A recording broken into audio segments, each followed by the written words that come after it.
Hello everybody. Today on the show, I'm very happy to welcome Maggie Jeans. Maggie Jeans has been in Muscat contributing in many ways over the years.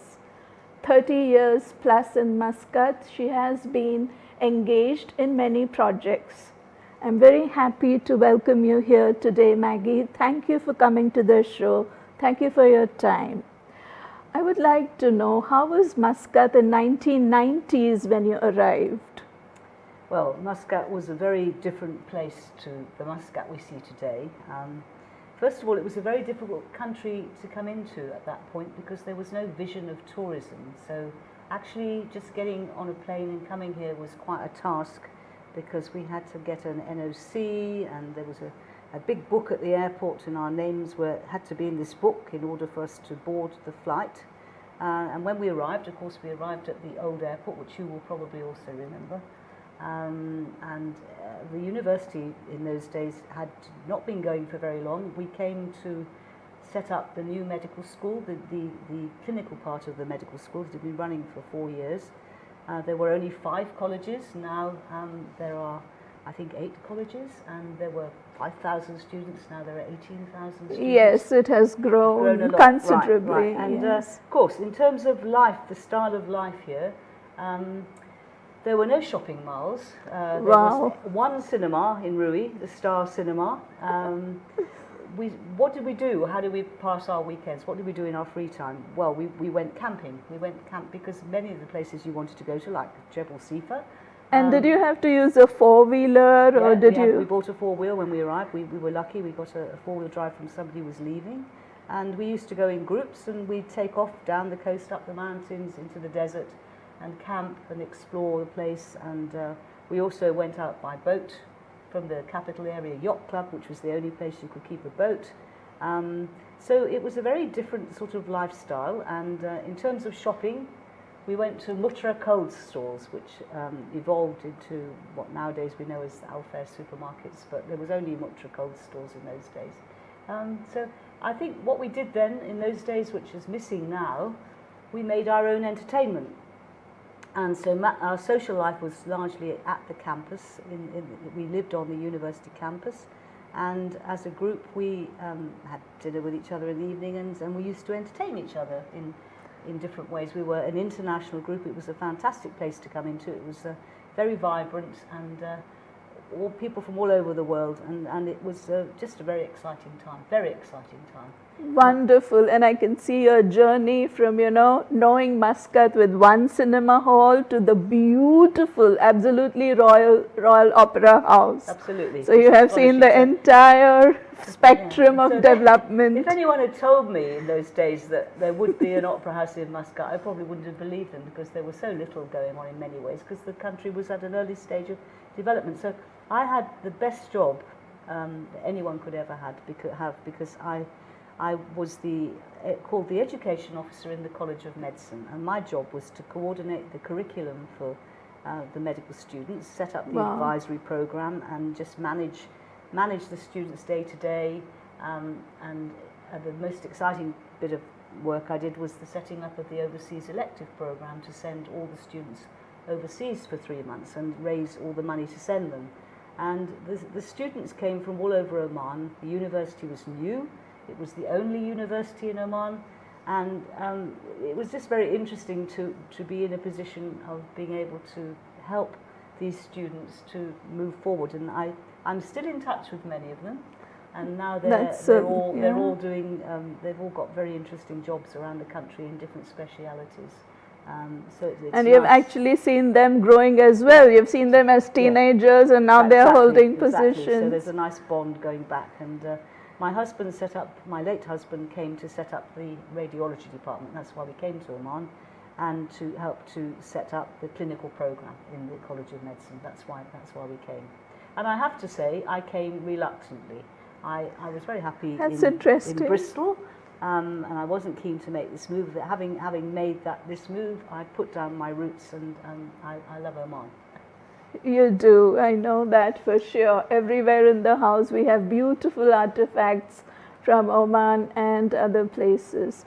Now I just want to ask you, you said that, you were reluctant to leave Bristol. So how often could you visit home in those days? Now it's very easy, but those times we didn't have so many flights. Well, it was easy enough because we basically had annual leave once a year, so once a year we'd go home to see family. So you and friends. had British Air? We had British Airways in those days, yes, British Airways, yes. Yeah, because now we have so much. A different kind of flying because, you know, we didn't have all these little screens in front of us. You had one big screen at the front of the aircraft, and it was like being in a cinema, and we all watched the same film together, and you knew most of the people on the flight, so it was really rather fun. Flying in those days was fun. You looked forward to the flight, and you got dressed to go on the flight. You dressed up. You didn't wear your old sort of jeans and whatever. You actually looked quite smart when you got on an aircraft. So that's different now. They say lounge wear and they wear lounge clothes. You had more clothes. interaction with other passengers. You know, you didn't. You knew them, so Yes, it was well, a different journey. You were all going to the same place, and there was a camaraderie. I mean, I well remember some people would come in and there'd been perhaps a misunderstanding about their meeting, and they didn't know where to go and where to stay. And you'd say, well, come and spend the night with us, and you take someone home for the night. It was that intimate in those days. It was really very, very nice. You literally kept doors open for Yes, the people who did. were arriving. People looked out for each other, and in the university there was a sort of rule. You came in and you were met at the airport, you were looked after, you went through an orientation program, an informal orientation program, and then once you'd learnt the ropes, it was your turn to do it for the next people. So there was an element of passing on the knowledge and the support, which I think was great. It was a very supportive place to be. Yeah, wonderful to know this. And it all made the entire university so very human. Yes, very much so. Yes. And everything, we were breaking new ground every day. We were doing new things. So it was a very exciting place to be, Yes, because you must have seen every department open up and students taking a new course, and you must have led them through gently, you know, to new things. Yeah, all sorts of changes really. And of course the real excitement, 6 weeks after we arrived, the Sultan Qaboos came to open the new university hospital. And that was an amazing sort of thing. We'd only just arrived in the country, and my husband, because he was in a very high-tech department, was obviously a part of the program, and so that was really very exciting. And it doesn't happen every day that you have a university hospital open up. It's one of the memories you treasure for sure. Yes. Do you have any anecdotes to share? Yes, I can tell one story which perhaps sort of summarizes a little bit about how different Oman was in the 1990s. So we would take off in our four-wheel drives on these trips into the interior, as we called it, which I've already explained about. And often we would pick up someone at the side of the road. There'd be an old man with a long beard at the side of the road with a bag, and he'd be trying to go somewhere or whatever. And we didn't have much Arabic, and he wouldn't have any English, but we let him in the car. We got the understanding of where we were going. And one day we did this with an old man. And we took him up into we picked him up to bring him back to Muscat from a village up in the mountains. And we headed down to Muscat, and then he indicated that we should stop and he wanted to get out of the car. And that was fine, so we said goodbye, waved at him, and off he went. And then we discovered he'd left his bag behind. And we'd been in the car for probably about an hour and a half, 2 hours from this remote village, but we had his bag. And so we thought, well, what's in his bag? We better check. There's no name on his bag, and in his bag was a change of clothes only. So we thought, well, how are we going to get this bag back to him? We thought the only thing we can do is next weekend we're going to have to go back the way we came and go back to this village and see if we can find this chap, but that might be difficult. Anyway, so we set off the following weekend with the bag, back the same route we'd been up to this place, up to this village, and we got to the village with the bag, and then we thought, well, now what do we do? There were a group of men sitting under a tree drinking coffee, as they used to do, and we just went up with this bag, and then the man was sitting there, as it happened by luck, and he just looked at us and he just took the bag like it was an everyday occurrence that you left your bag in someone's car, foreigners, and the foreigners just simply drove up and returned it to you, and there was no fuss made at all. And I think that just sort of showed, you know, the stage of development Oman was at, really. It was a very honest sort of place, and people just expected things to happen. And I always thought that was quite a funny story, really. I don't know it would happen nowadays. I don't think people pick people up, because I think there's a slight suspicion of picking people up. And everyone's got a car now anyway, and the roads are, the places, the villages are less remote because there's a remarkable system of roads, so people are not so cut off perhaps, yeah. How about that? Yeah, and I think at that time there was so much trust even with strangers. I think that's right. So if you went into a village, people would invite you in. So you go into a village, the whole village would come out to see you, and they would invite you into the house. They'd give you fruit and coffee. There might be one person in the group who had enough English to have a conversation, and it would be translated for everyone else. And there was a thing I call mutual fascination. The Omanis were as fascinated by the expats as the expats were by the Omanis, and that's a lovely balance to have in a country, really. So, and people would say, stay the night. They'd offer you people. I know expats who had problems with cars who were invited to spend the night in people's homes. So it was a very friendly, welcoming place. It still is, but it was even more so. It was even more so, and I think both of us being expats, that's what we love about Muscat, about Oman, is the friendly people. Yes. They are wonderful at heart, Yes. very welcoming and hospitable, and they share what they are having. Absolutely. Yeah, so kahwa evenings is something that comes from their culture, sitting together and having their cup of coffee and dates. Yeah. So Maggie, I remember meeting you at an exhibition, and I know that you are very active in the art scene. Tell us more about it. How did it all start? Well, I am very interested in the arts, and I've been very fortunate over the years that several people come to Oman and they want a local advisor. They want someone with a bit of local knowledge, and they get by whatever method they get referred to me. So often those people are artists trying to put up an exhibition. So one of the first artists I dealt with was a chap called George Lewis, who came to Muscat, and he came as an artist in residence at the Hyatt Hotel, and he was going to mount an exhibition, and he needed help with that. He needed help with guest lists, invitation lists. He needed help with actually hanging the pictures and coming up with a pricing, lot of work. Yeah. And so my late husband and I helped him with that, and introduced him to people, and in fact it was a very successful exhibition, and he sold quite a lot of his work, which was very good. And so after doing that, I went on to do various other people who came along, but I've also done other kinds of events. Probably one of the most interesting would have been Scots in Oman. There was a woman who came to Muscat planning to do an event, a ball actually, for people with Scottish ancestry that moves around the world. She'd already done one in Vienna and one in Istanbul and other places,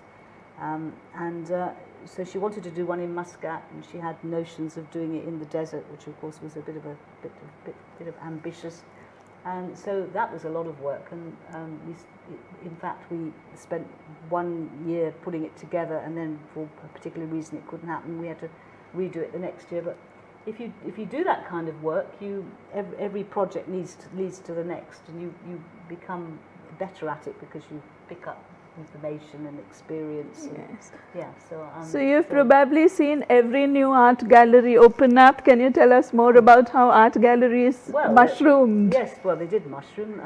I don't think there were any art galleries when we came barely. There was maybe one place in Rui. Yes. So there's a growing, obviously.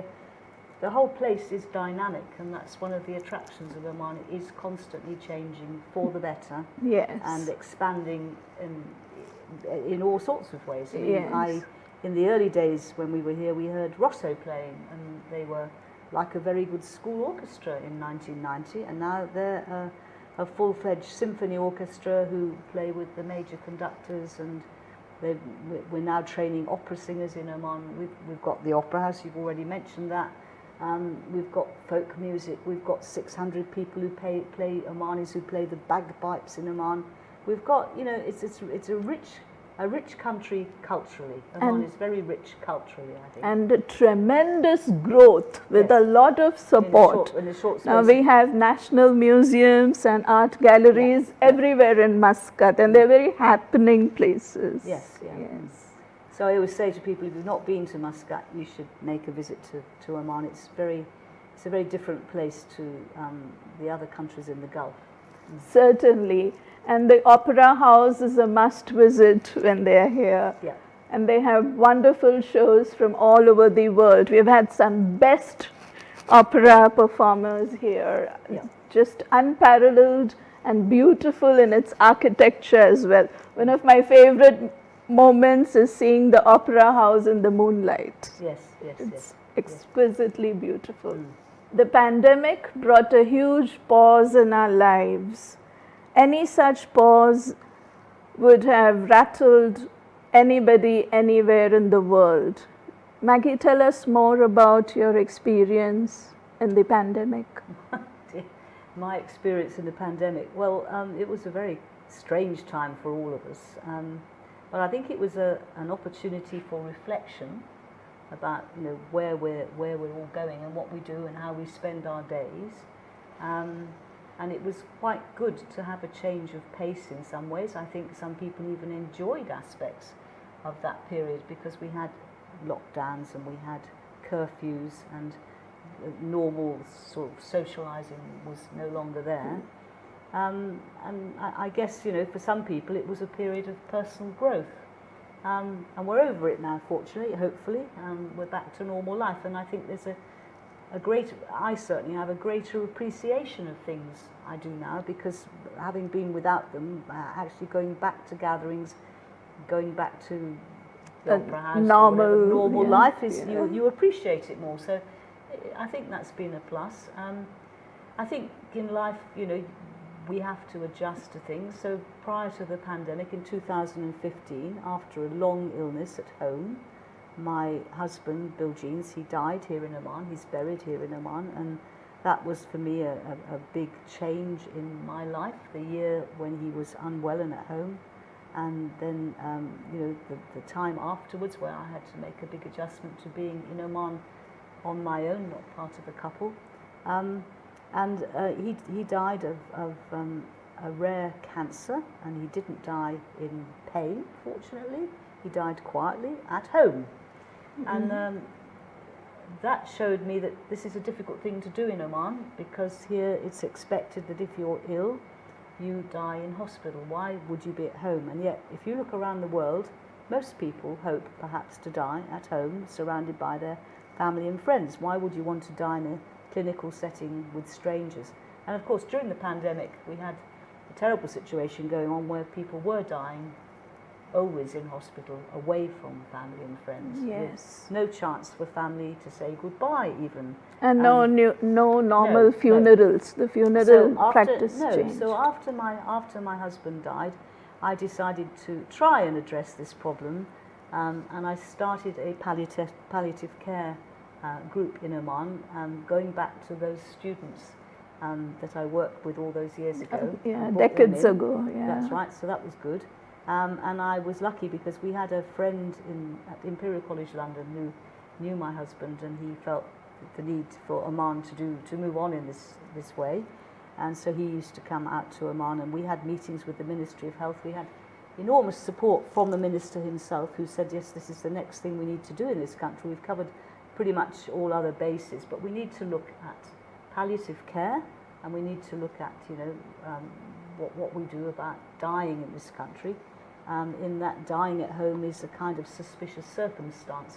The police, you don't call a doctor, you call the ROP, and that perhaps needs to change. So the focus of our project, and we then went on to work with King's College London, was really just to raise awareness of the issues and to educate people and to get people to think and reflect about a subject which many people, I think it's the ultimate taboo. Most people are not very comfortable talking about the end of life. They're not very comfortable about talking about how they might die. And in fact, it's the one thing that's a given for all of us. And so it's possibly a good idea to be thinking about it. We make a lot of fuss when people are born, and we ought to be making an equal amount of fuss about what surrounds someone's death, particularly when you think, people have had a long life and they've made lots of contributions. So, of course, that work sort of stopped during COVID completely, so now I've got to think about how to carry it forward. We're affiliated to a group, an international group called the World Hospice and Palliative Care Association. And I need to take up the reins again now and move it on to the next level. So it's after the pause. After the pause, exactly. Yes. After the pause, yes. And it's very necessary, because all of us, if we had a choice, we would say, I want to be at home in my last moments in my bed. Preferably, I want to go like that. Exactly. Yeah. So my husband was lucky because he did die at home in his bed. And he wasn't in pain, he just faded away, and that was a good thing. But what followed was less good than it could have been. So, yeah. So you are on to your new project. Yes, it is a new project. Yeah. But I've had to sort of put it on hold during the pandemic. Yes. So Maggie, just one more question. Would you read a poem for us? Would you recite something? Yes. Okay. I love poetry. Poetry is everywhere. I love this thing that you get with DHL when they're advertising and they say, you've got to keep up with the clicks. Da da da da da da da da da da da. You've got to keep up with the clicks, like the sound of the thing, and we're getting the parcels. Here they are going.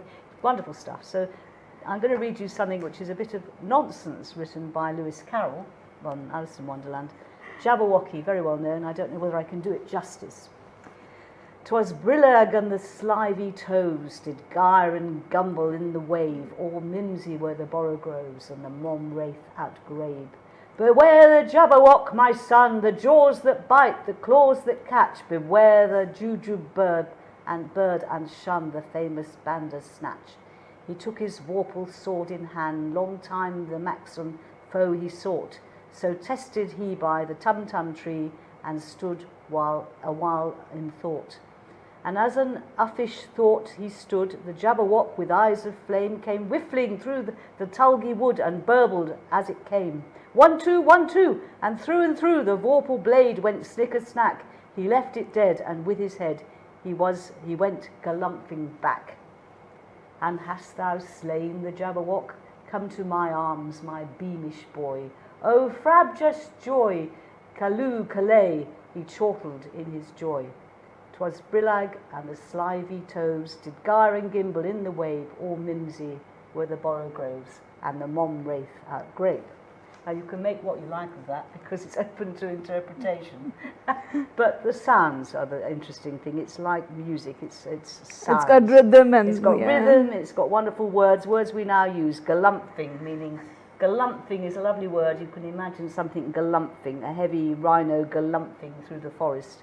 And there are other words that have come into use, I think, from this poem in daily use. Anyway, that's it. I rest my case. Thank you so much. That was wonderful because it has a lot of sound effect in it. You have got onomatopoeia as a figure of speech with galumphing. Well, you're the expert at poetry, so and it was a pleasure to listen to it after a long time. Thank you so much, Maggie. Thank you. And I wish you all the best for all your endeavors. And you have been such a blessing to know and be. Thank you for inviting me. Thank you very much. Thank you. Thank you.